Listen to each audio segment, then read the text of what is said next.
Are you somebody who slices the golf ball off the tee? Well, today I've got a solution for you that is by far the most common and most overlooked fault that I see in all slices of the golf ball.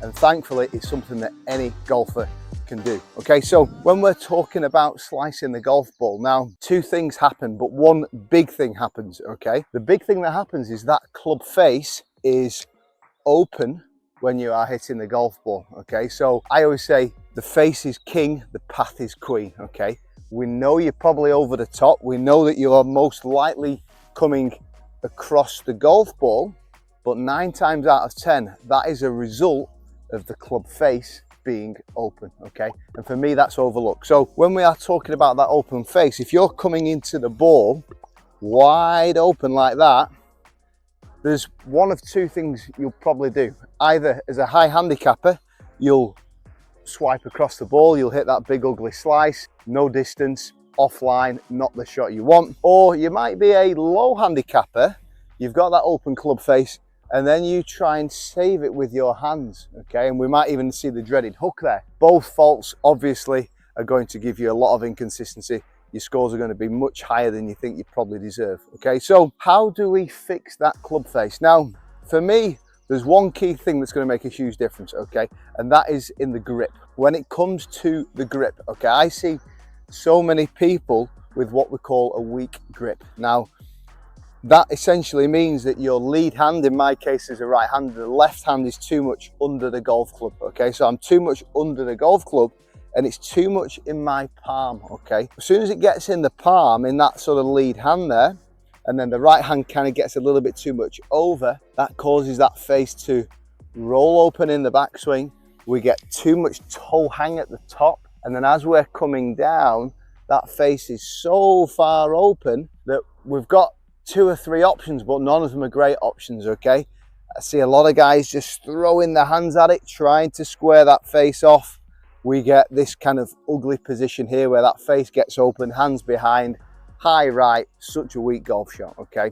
This comes off the back of one of my recent lessons actually, where it was all about trying to fix the root cause, okay? And I think that for me is the key thing. If we can fix the root cause, you'll find that actually the rest of your golf swing will start to slot into place, okay? So into the setup here. So I want you to feel your left hand, your lead hand, in a position where, before we get into that, if you would like a more tailored approach to your game, please reach out on Skillist. There's a link in the description below. I've got lots of programs on there to help you reach your goals for this year. What you will receive is a analysis of your swing broken down frame by frame, and then you will receive a video of me demonstrating exactly what you need to work on, along with some drills to help you reach your goals much sooner. Back to the video. Your lead hand in a position where we've got the V between your thumb and forefinger. We want this V pointing to your trail shoulder, to your right shoulder. If we can get into that position, we can then see 2,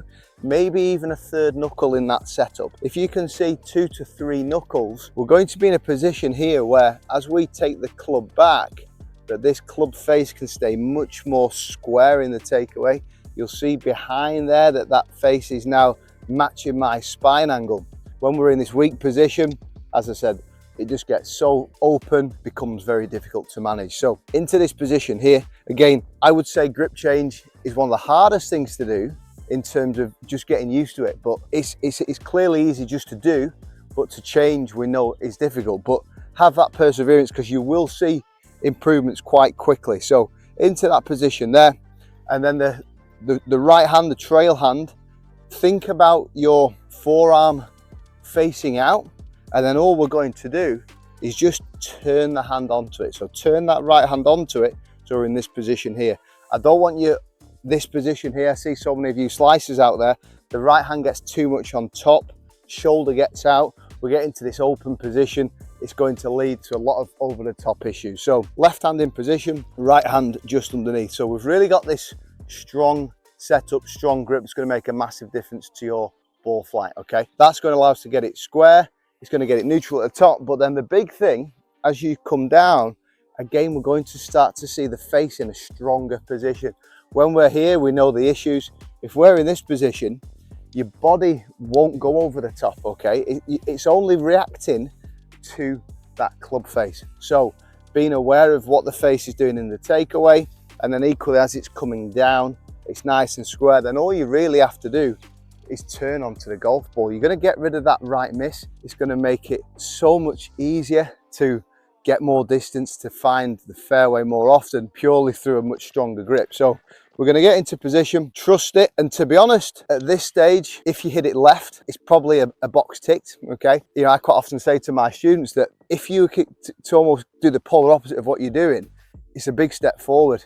It's very rare that someone comes back for a lesson and overdoes an issue, okay? So even if you go even really strong and you start hooking it a bit, you can always come back a little bit, can't you? So into position, I'm gonna put a good swing on it.